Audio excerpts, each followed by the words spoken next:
আপনি কারোর সঙ্গে কথা বলতে গেলেন, কিন্তু হঠাৎ আপনার মাথা ফাঁকা হয়ে গেল, কি বলবেন কিছুই বুঝতে পারছেন না। কখনো কেমনটা হয়েছে? আপনি কথা তো বলতে চাইছেন, কিন্তু ভয় পাচ্ছেন। আপনার মনে হচ্ছে সবাই আপনাকে জাজ করছে। খুব বেশি ভাবতে গিয়ে একটা সিম্পল কথাকেও আপনি কমপ্লেক্স করে তুলছেন। কষ্টে শিষ্টে কনভারসেশনটা শুরু তো করলেন, কিন্তু 2 মিনিট পর আপনি থেমে যাচ্ছেন। বলার মতন আর কিছুই থাকছে না আপনার কাছে।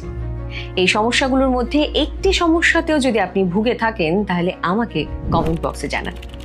এই সমস্যাগুলো একা আপনার হচ্ছে না, এই পৃথিবীর প্রায় হাজার হাজার মানুষ সেম প্রবলেমে ভুগছে। আসলে এই সমস্যাগুলো কখনোই আপনার পার্সোনালিটিকে ডিফাইন করতে পারে না, কারণ এগুলো হচ্ছে ছোট ছোট কিছু বদ অভ্যেস যা আমরা আমাদের অজান্তে গ্রহণ করেছি, সেগুলো আত্মস্থ করেছি। কিন্তু মজার ব্যাপার হলো, সিম্পল কিছু স্কিল যদি আমরা ডেভেলপ করতে পারি, তাহলে এই অভ্যেসগুলোকেও বদলানো সম্ভব। কখনো কি এমনটা হয়েছে আপনার সঙ্গে? কোনো একজন মানুষের কথা আপনার ভীষণ ভালো লাগে, শুনলে মনে হয় শুধু শুনতেই থাকি। তার সঙ্গে কথা বলতে বলতে হঠাৎ আপনার এই অনুভূতিটা হয় যে এই মানুষটি কতটা জানে, সে কতটা জ্ঞানী।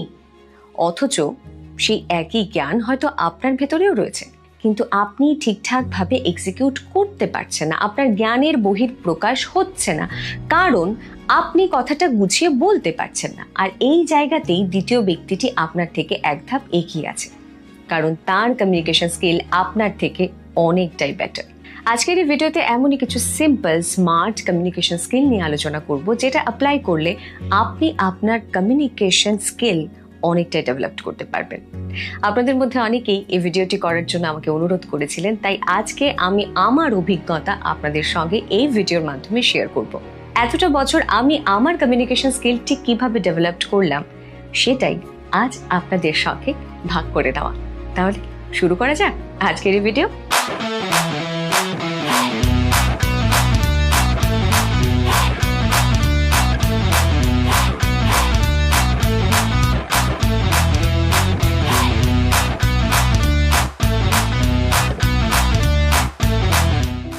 আজ আপনাদের একটা গল্প বলি, যদিও এটা গল্প নয়, আমার এক বন্ধুর বাস্তব জীবনের অভিজ্ঞতা, সেটাই শোনাবো। রাহুল আমার স্কুল, কলেজ, ইউনিভার্সিটির একজন ভালো বন্ধু। সে ছিল ভীষণ মেধাবী ছেলে, লেখাপড়ায় অত্যন্ত ভালো ছিল, কিন্তু তার একটা সমস্যা ছিল। সমস্যাটা হচ্ছে সে খুব কম কথা বলতো, সে ঠিকঠাক ভাবে মনের কথা এক্সপ্রেস করতে পারতো না। আমাদের বন্ধুদের গেট টুগেদারেও সে মোটামুটি চুপচাপই থাকতো, খুব কম কথা বলতো। তো তার জীবনে একদিন একটি ভালো চাকরির অফার আসে। আপনাদের হয়তো মনেই হতে পারে, এত মেধাবী ছেলে চাকরিটা পেয়েই গেছে। আগে না, তার এই প্রথম চাকরি, এত ভালো অপরচুনিটি হাত থেকে বেরিয়ে গিয়েছিল। বরং তার জায়গায় চাকরিটি পেয়েছিল আত্রেয়, রাহুলেরই বন্ধু, তবে রাহুল থেকে মেধায় অনেকটা নিচে, মানে অনেকটা কম মেধাবী। কিন্তু সে সেই চাকরিটা পেয়ে যায় এবং 1 বছর পর আমাদের গ্রুপে, বন্ধুদের গ্রুপে বেশ পপুলার হয়ে পড়ে। তার কারণ একটাই, তার কমিউনিকেশন স্কিল।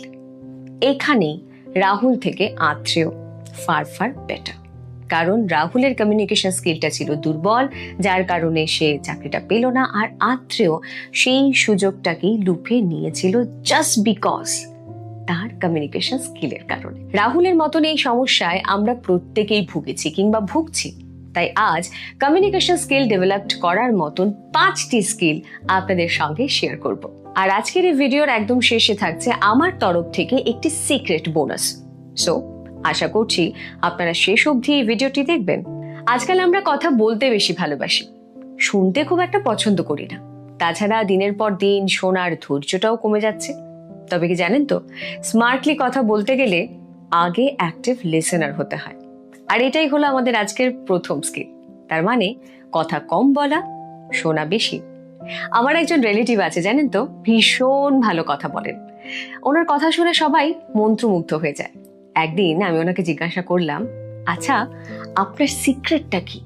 আপনি যে এত কথা বলেন, এত ভালো কথা বলেন, তার রহস্যটা একটু বলবেন? উনি হেসে আমাকে উত্তর দিলেন, আমি না কথাটা কম বলি, শুনি বেশি। আমি তো শুনে অবাক, বললাম মানে? উনি বললেন, আমরা আসলে ভাবি আমরা অনেকটা জানি, কিন্তু আমাদের জানার বাইরেও অনেক কিছু জানার রয়েছে। আর সেই সমস্ত কিছু জানার জন্যেই আমি একটু কম বলি, শুনি বেশি, তাতে আমার সব জানা হয়ে যায়। কথাটা ঠিক। আপনাকে যদি ভালো বক্তা হতে হয় তাহলে আগে ভালো শ্রোতা হতে হবে। ভালো শ্রোতা তো তৈরি হলেন, কিন্তু তারপর তারপর খানিকটা পজ নিতে শিখুন, মানে বিরতি। কথা বলার সময় তাড়াহুড়ো করবেন না। অনেকেই আছেন খুব নার্ভাস হয়ে রোবটের মতন তাড়াহুড়ো করে কথা বলতে থাকেন, মানে গড়গড় গড়গড় করে কথা বলেন। সেটা করবেন না। একটা ছোট্ট উদাহরণ দিচ্ছি। আপনার সঙ্গে কথা বলে খুব ভালো লাগলো, আপনার সঙ্গে কথা বলে খুব ভালো লাগলো, এই দুটো লাইনের মধ্যে তফাৎটা বুঝতে পারলেন তো? একটি লাইনে আমি খুব তাড়াহুড়ো করে কথা বলেছি, যেটা অর্ধেকটা আমি নিজেই বুঝতে পারিনি, আপনারা কি বুঝবেন? আরেকটা লাইনে ছোট ছোট ছোট ছোট পজ নিয়ে তারপর কথা বলেছি। এটাই হয়, যারা স্মার্টলি কথা বলেন তারা এরকম ছোট ছোট ছোট ছোট পজ ব্যবহার করে কথা বলেন। এতে কি হয়, এই ছোট ছোট পজগুলো আপনাকে চিন্তা করার সময়টুকু দেয়। তার ফলে ভুল শব্দ বা ভুল কথা বেরিয়ে যাওয়ার সম্ভাবনা অনেকটাই কমে যায়।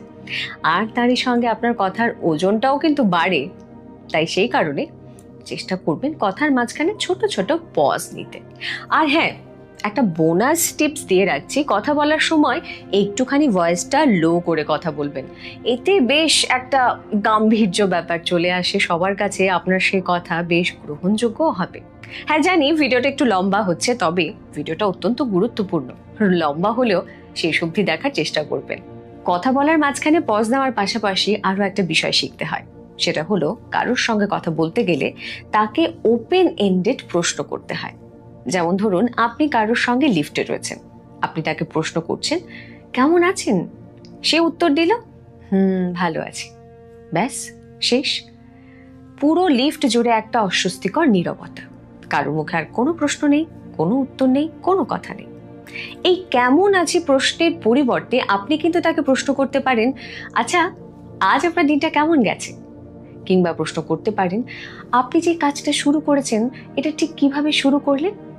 দেখবেন তিনি আপনাকে অনেক কিছু বলছে, তার উত্তর দেওয়ার স্পেসটা অনেকটা বেড়ে গেল, সে অনেক কিছু বলার সুযোগ পেল এবং আপনি ভালো শ্রোতার মতন অনেক ইনফরমেশন গ্যাদার করতে পারলেন, যার ফলে আপনি কিন্তু একজন ভালো বক্তা হতেই পারছেন। ডেল কার্নেগি বলেছিলেন, একজন মানুষের কাছে তার নাম এই পৃথিবীর সব থেকে মধুর শব্দ। আপনি যখন কারোর সঙ্গে কথা বলবেন, চেষ্টা করবেন আপনার কথার মাঝখানে সেই দ্বিতীয় ব্যক্তিটির নাম ব্যবহার করতে।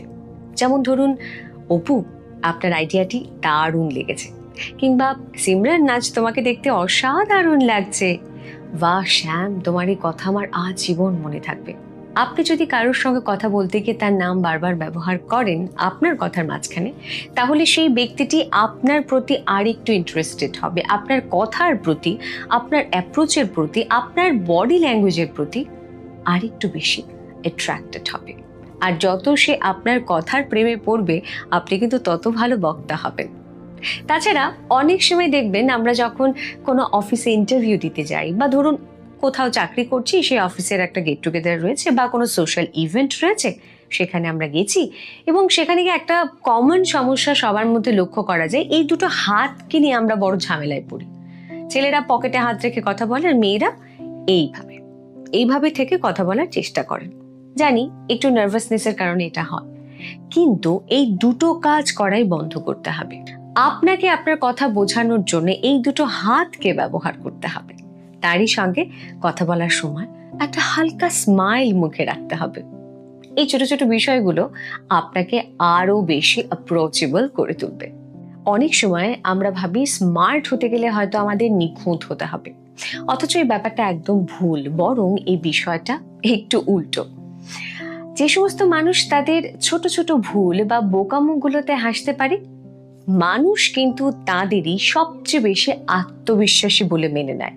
আপনি যদি কারোর সঙ্গে কথা বলতে গিয়ে স্ট্যামারিং করেন বা ভুল কিছু শব্দ যদি আপনার মুখ থেকে বেরিয়ে যায়, তাহলে একদম ঘাবড়াবেন না। বরং সেখানে আপনি বলতে পারেন যে, আমার জিভ আজ আমার সঙ্গে একটু ঝগড়ায় রয়েছে, আমার সঙ্গে একটু আড়ি করেছে, তাই ভুলভাল বকছি। বিশ্বাস করুন, এতে সেই মানুষটি আপনাকে একদম বোকা ভাববে না, বরং আপনার এই হিউমার আপনাকে সেই মানুষটির সামনে একজন স্মার্ট পারসন হিসাবে প্রতিষ্ঠিত করবে। তাহলে এতক্ষণ আমরা কি শিখলাম? স্কিল নাম্বার 1, ভালো বক্তা হতে গেলে আগে ভালো শ্রোতা হতে হবে। কারোর সঙ্গে কথা বলতে গেলে আই কন্ট্যাক্ট রেখে কথা বলতে হবে। স্কিল নাম্বার 2, কথার মাঝখানে ছোট ছোট পজ ব্যবহার করতে হবে, আর যদি সম্ভব হয় তাহলে ভলিউমটা একটু লো করেই কথা বলতে হবে। স্কিল নাম্বার 3, ওপেন এন্ডেড প্রশ্ন করতে শিখতেই হবে। স্কিল নাম্বার 4, আপনি যার সঙ্গে কথা বলছেন তার নাম আপনার কথার মাঝখানে ব্যবহার করুন, আর তারই সঙ্গে একটি smart and comfortable body language carry করতে ভুলবেন না। স্কিল নাম্বার 5, নিজের ভুলগুলো নিয়ে মজা করতে শিখুন। বলেছিলাম এন্ড অবধি যারা ভিডিওটি দেখবেন তাদের জন্য থাকবে সিক্রেট বোনাস পয়েন্টস। এবার আসি সেই বোনাস পয়েন্টসে। অনেক সময় কথা বলতে গেলে আমরা এই ছোট ছোট ফিলার্স গুলো ব্যবহার করি। কথার মাঝখানে ছোট ছোট ফিলার্স ব্যবহার করা বন্ধ করতে হবে। আপনাকে কি করতে হবে?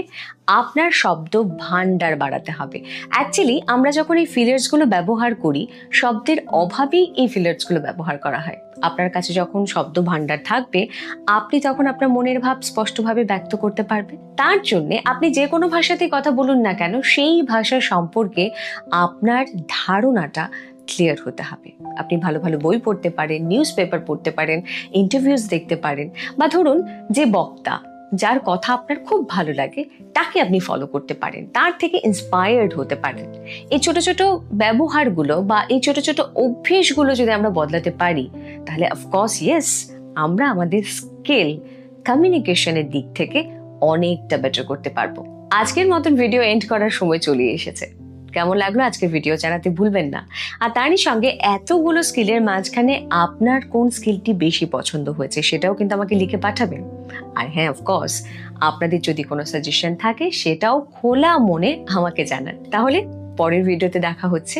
তবে হ্যাঁ, আর যে সুনন্দার ইউটিউব চ্যানেল সাবস্ক্রাইব করতে কিন্তু ভুলবেন না। দেখা হচ্ছে তো পরের ভিডিওতে।